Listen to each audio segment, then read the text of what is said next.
Terima kasih Anda masih bersama kami di Good Morning Indonesia. Pemirsa Kota Parepare kini dikenal sebagai Kota Cinta. Sebutan cinta ini disematkan oleh Taufan Pawe yang merupakan wali kota Parepare. Taufan Pawe bahkan menjadikan Presiden ketiga B.J. Habibie ini sebagai sumber inspirasi. Nah, pastinya Anda semakin penasaran kan kenapa Parepare menjadi kota cinta? Untuk membahasnya langsung saja kita akan sapa wali kota Parepare Bapak Taufan Pawe yang sudah hadir di studio.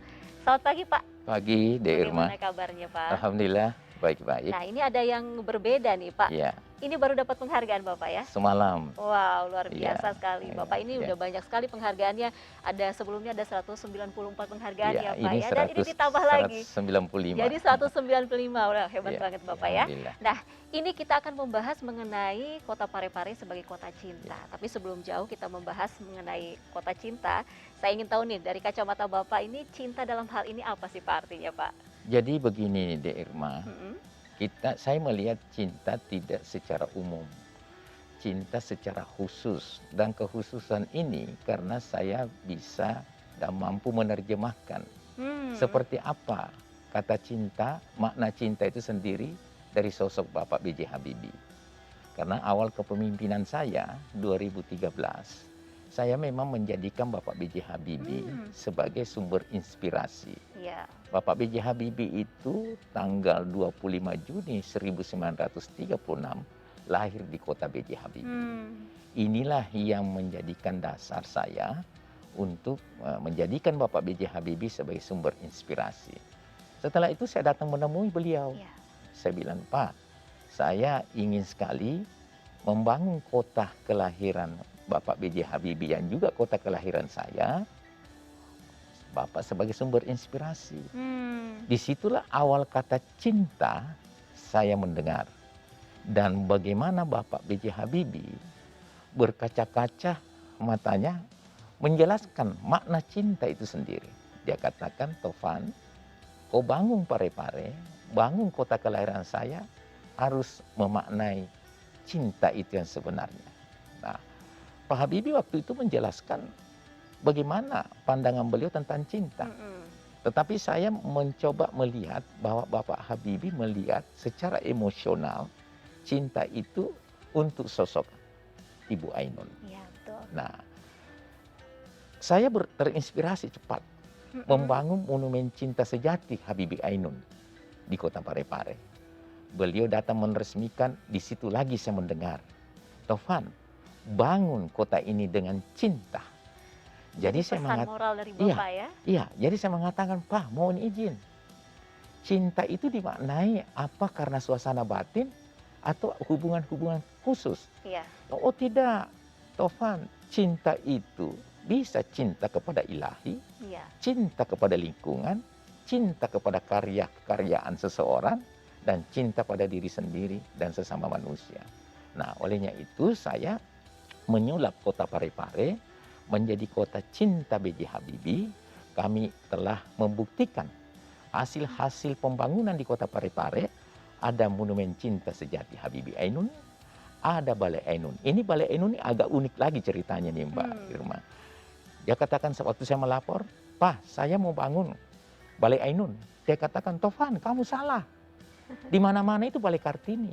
Apa alasan kamu? Ayo, apa alasan kamu memakai Balai Iya, Ainun? benar-benar. Saya bilang, Pak, bukankah Ibu Ainun itu adalah Kartini modern? Dia bilang, oh hebat juga kamu ini, cara berpikir kamu ini. Setelah itu Mbak, kami juga membangun rumah sakit Asri Ainun Habibie. Saya terinspirasi hal ini karena saya memahami Ibu Ainun itu adalah seorang dokter ya, ahli mata. Nah, saya hadirkan membangun walaupun dengan luar biasa tertatih-tatih tapi terwujud dan sudah diresmikan adalah Rumah Sakit Dr. Asri Ainun Habibie yang merupakan rumah sakit regional di Sulawesi Selatan.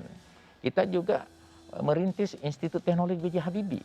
Alhamdulillah, terakhir Kementerian Pendidikan dan Kebudayaan sudah memberikan legalitas dan sudah menerima dosen-dosen pengajar di sana.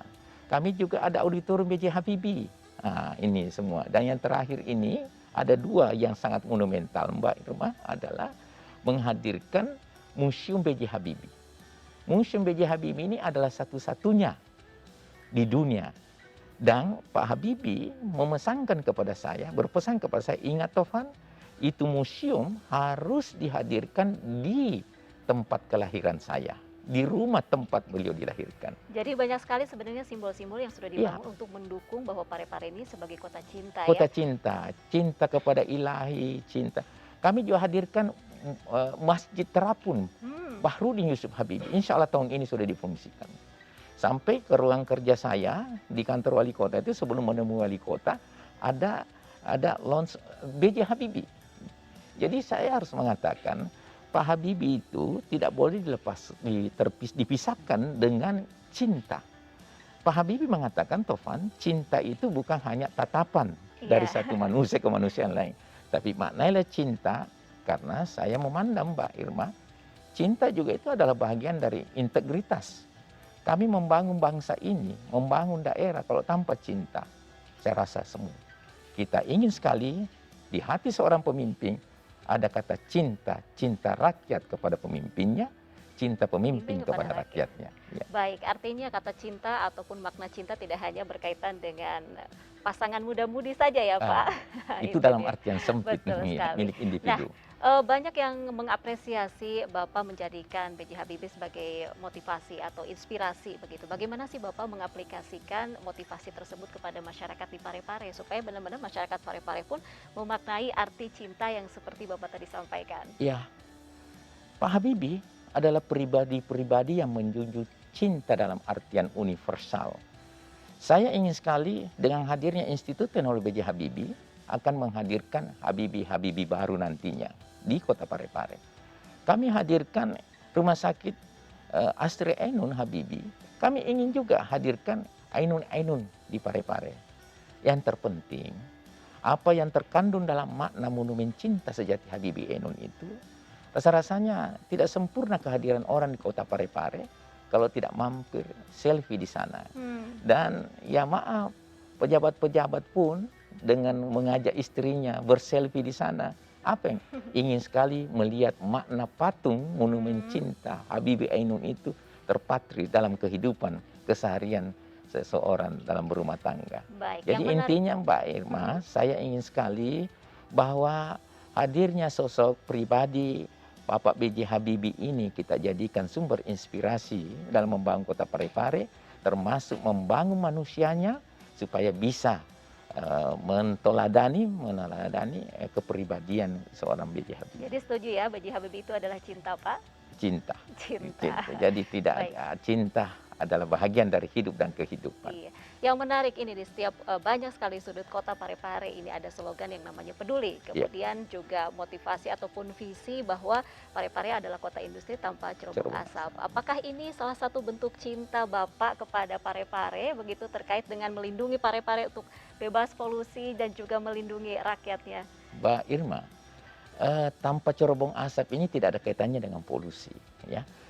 Membangun Kota Parepare menjadi kota industri tanpa cerobong asap. Contoh, rumah sakit adalah industri kesehatan, pendidikan adalah industri pendidikan, kepariwisataan juga adalah sektor industri kepariwisataan.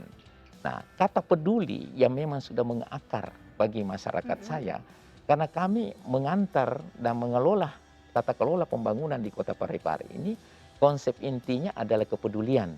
Nah, kepedulian menurut saya adalah rasa cinta itu sendiri untuk berbuat, berkarya, apalagi terkait dengan fungsi-fungsi pelayanan.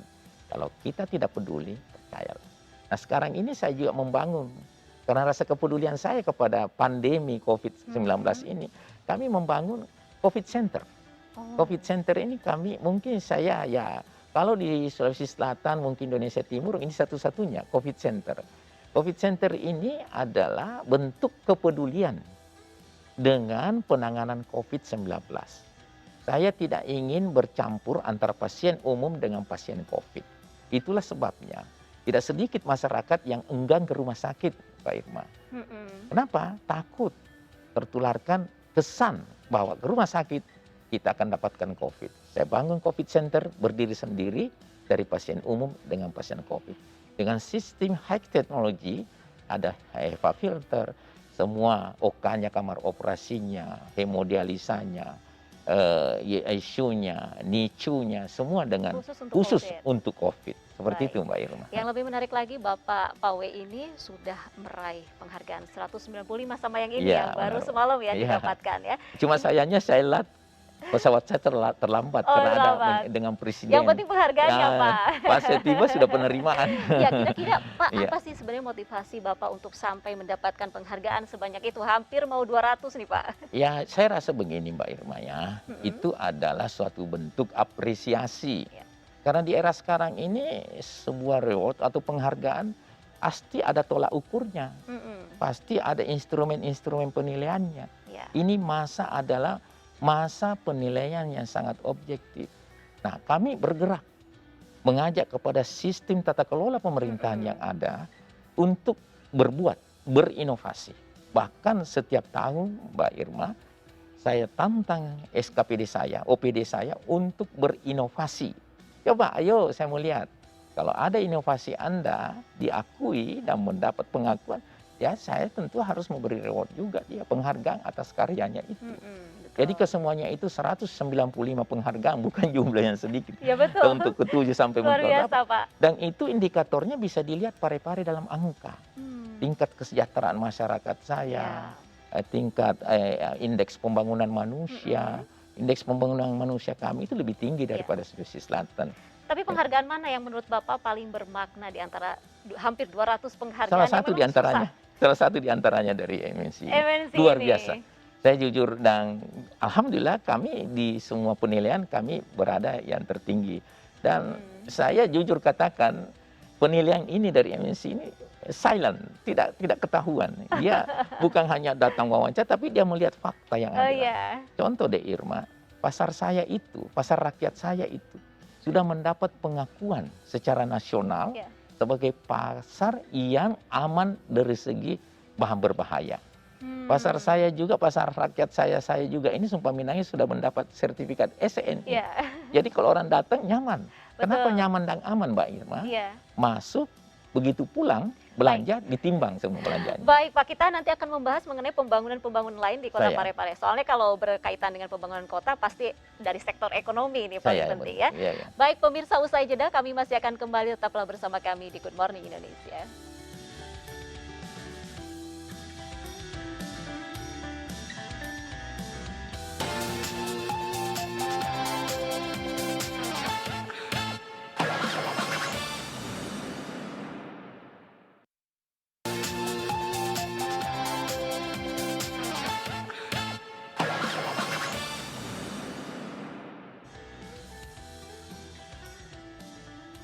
Anda masih bersama kami di Good Morning Indonesia dan saya masih bersama dengan Bapak Taufan Pawe, Wali Kota Parepare. Kita masih akan melanjutkan perbincangan yang tadi sempat tertunda ya Pak. Kalau berkaitan dengan Kota Parepare, tentu saja motivasi Bapak membangun Kota Parepare tadi dengan cinta. Nah, berkaitan dengan membangun kota, tentu saja ada sektor yang menjadi prioritas di Parepare. Apa saja Pak? Begini Mbak Irma, Parepare itu adalah kota jasa, tidak punya sumber daya alam. Nah, dengan bertitik tolak pada situasi yang faktual itu, yang saya perkuat adalah dunia usaha dari berbagai sektor. Nah, saya iringi dengan teori telapak kaki. Saya menyampaikan kepada jajaran saya, menyampaikan kepada rakyat saya. Makin banyak telapak kaki datang ke Kota Parepare, maka percayalah sumber-sumber ekonomi baru akan muncul. Multiplier effect. Inilah korelasi dari ikon-ikon kehabibian yang kami pakai. Coba bayangkan, stadion olahraga kami saja sudah muncul dengan nama baru yaitu Stadion Gelora B.J. Habibie. Nah, insya Allah dalam waktu tidak terlalu lama, mungkin tahun depan akan menjadi home base bagi PSM Kota Parepare. PSM Makassar. Nah, jadi karena ini kota jasa, maka semua hasil bumi secara intelek daerah-daerah tetangga kami itu dibawa ke Parepare, bahkan keluar ke Kalimantan, sayur mayur, telur, apa semua. Nah, sektor inilah yang saya harus perkuat, karena tanpa itu rasa-rasanya masyarakat Parepare susah kami kesejahterakan. PDRB kami sudah 49.920.000, ya, angka yang tinggi kalau di Sulawesi Selatan. Seperti itu, Mbak. Berarti menggait ya. Iya, iya, Baik. Dari saat ini kan sedang pandemi COVID-19, saya, Mbak. banyak sektor tentu saja yang merasa terdampak, Iya. termasuk ya perekonomian. Kalau di Parepare apakah memang terasa dampaknya dari pandemi ini, Pak? Saya rasa secara umum di seluruh Indonesia terasa ya, Mbak, ya. Ya. Yang paling penting di sini adalah memberikan edukasi kepada masyarakat, Mm-mm. mentransformasikan terkait dengan prokes itu sendiri. Iya. Nah, di satu sisi pemerintah kota sangat peduli daerah-daerah yang rawan terjadi penyebaran virus corona. Mm-mm. Penanganan kami alhamdulillah cukup terkendali. Mm. Pernah zona merah, zona hijau, sekarang zona kuning. Nah, yang jelas kepedulian kami untuk penanganan jangka panjang Ya. itulah dengan menghadirkan COVID Center. Hmm. Dan kami juga ada call center 112. Call center 112 ini sangat dekat dengan hati masyarakat. Ini diluncurkan sejak tahun 2014. Saya tidak berlebihan, Mbak. Kalau saya mengatakan digigit semut pun rakyat saya berhak menelpon pelayanan kesehatan dan dalam 15 menit sudah harus sampai ke tempat kejadian. Seperti itu. Baik. Ya. Bagaimana saat ini perkembangan kasus di sana, Pak? Kasus COVID-19 di sana mungkin. Cukup terkendali. RT kami terakhir itu tinggal 0,5%. Dan dalam zona kuning, dan kami kemarin juga mendapat arahan dari Bapak Presiden yang menekankan kata kunci itu adalah vaksinasi. Kata kunci itu adalah prokes, kata kunci itu lakukan isolasi mandiri secara terpadu. Jadi ada perubahan-perubahan pola yang harus kami ikuti. Yang jelas, Mbak Irma, Parepare adalah kota lintas.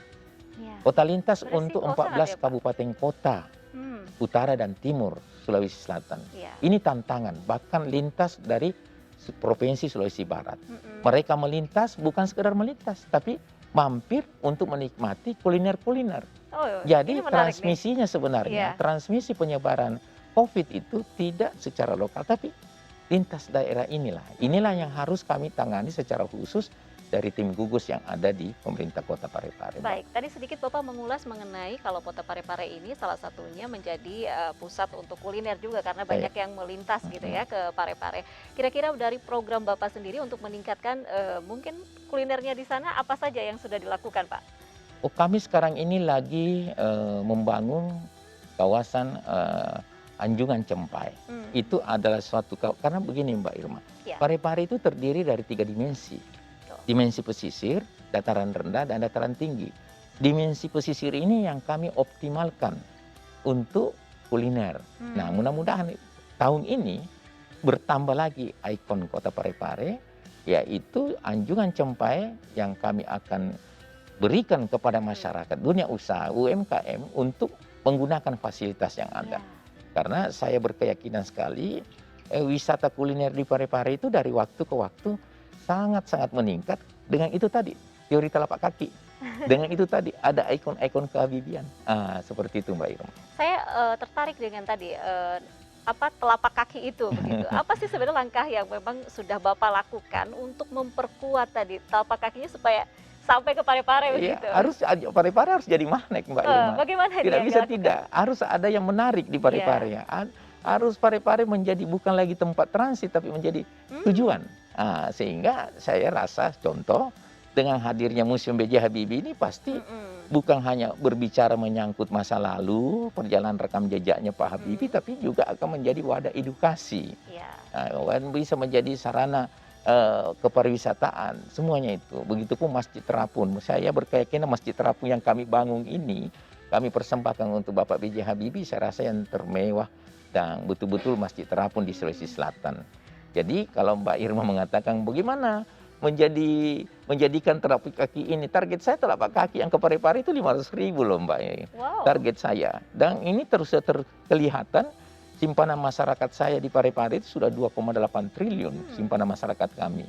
Dan jujur saya harus mengatakan indeks pembangunan manusia dan termasuk Gini rasio kami itu berada pada angka yang sangat-sangat menggembirakan. Bisa dikatakan sektor pariwisata juga menjadi prioritas ya? di Andalan, Parepare? andalan. Betul. Itulah tadi saya katakan Mbak Irma, membangun Kota Parepare di periode kedua saya ini, mewujudkan Kota Parepare sebagai kota industri tanpa cerobong asap, dengan 3 pilar penyangga, kesehatan, pendidikan, kepariwisataan. Nah ini yang kami perkuat ini.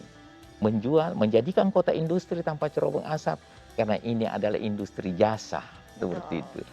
Ya, Yang saya mungkin dari Bapak sendiri untuk di Parepare sendiri kan kita saat ini memang lagi mengalami kesulitan ekonomi saya begitu di masa pandemi begitu. Apa sih sebenarnya langkah-langkah yang Bapak lakukan untuk tadi membantu pemerintahan Indonesia ini memulihkan perekonomian nasional, Pak, di ya Parepare sendiri ya? ya, Mbak Irma, tahun ini pemerintahan saya sudah mencanangkan sebagai tahun pemulihan ekonomi. Mhm. Ada suatu keberanian. Per Januari 1 Januari 2021 saya berkomitmen dengan masa yang sangat susah sekarang ini, tapi saya berkomitmen jadikan tata kelola pemerintahan tahun 2021 itu sebagai tahun pemulihan ekonomi. Caranya pertama tentu kita harus mengkomunikasikan dengan semua stakeholder. Mhm. Harus mentransformasikan seperti apa tata kelola pemerintahan di masa pandemi ini. Dan kesadaran kami juga untuk memberikan ruang kepada dunia usaha, karena inilah entry point, pintu utama Mhm. peningkatan pertumbuhan ekonomi di Parepare anjlok atau bisa dikendalikan. Inflasi, saya selalu melihat inflasi di Kota Parepare dalam pemerintahan saya itu selalu rendah dan terkendali. Ini tolak ukur karena persoalan supply demand, daya kebeli masyarakat. Jadi olehnya itu saya mencoba melakukan pendekatan-pendekatan persuasif kepada masyarakat, dunia usaha, di pasar, toko-toko, apa semua, minimarket. Kita coba, silakan buka Mhm. dunia usaha, tapi satu kata kunci, kami akan tegas kalau tidak menerapkan protokol kesehatan. Apa Oke. ya ketegasan yang dilakukan di pemerintah Ia Parepare itu sendiri? memberikan sanksi dan termasuk mencabut izinnya. Mmm. Walaupun dalam praktek penerapannya minim sekali karena Mhm. masyarakat kami sudah memberi edukasi. Iya, Kami ya bahkan selalu saya tampil di media yang ada di Parepare, sampaikan kepada rakyat saya, kami cinta dengan Anda semua betul. dan kami cinta dengan usaha-usaha Anda, kami cinta dengan tapi tolong cintai juga kami. Iya, Itulah makna sosialisasi pemerintah. yang paling penting ya Pak, supaya Saya masyarakat pun mengerti pandemi Covid belum berakhir belum dan tetap berakhir. harus menerapkan protokol kesehatan. Terakhir Bapak, ada Ya, pesan inspiratif mungkin yang akan disampaikan kepada pemirsa di rumah ya, dari Bapak, silahkan. ya. Terima kasih, Irma. Jadi saya ingin sekali menyampaikan pada kesempatan ini bahwa membangun suatu daerah yang merupakan bahagian dari Negara Kesatuan Republik Indonesia. Kekuatan Republik ini sebenarnya ada di daerah-daerah. Sehingga saya ingin sekali berbagi bahwa membangun suatu daerah itu harus dikedepankan integritas. Dan saya katakan tadi, integritas itu adalah bagian dari cinta itu sendiri. Tidak sedikit kondisi permasalahan yang ada di Kota Parepare, tapi kami selalu bergerak cepat, bergerak secara responsif demi kecintaan saya kepada masyarakat. Dan tentunya 514 kepala daerah seluruh Indonesia punya permasalahan dan punya style dalam kepemimpinan, tapi tujuannya hanya satu, yaitu mensejahterakan masyarakat. Baik, terima kasih Pak Taufan Ya, Pawe sudah sempat hadir ke studio alhamdulillah. kami dan Ya, memberikan kami banyak inspirasi terkait cinta itu yang ya, sesungguhnya apa ya, ya. termasuk dalam kepemimpinan tadi. Saya, ya Sekali lagi terima kepemimpinan. kasih. Ya, ya. Baik pemirsa, kami masih akan kembali, tetaplah bersama kami di Good Morning Indonesia.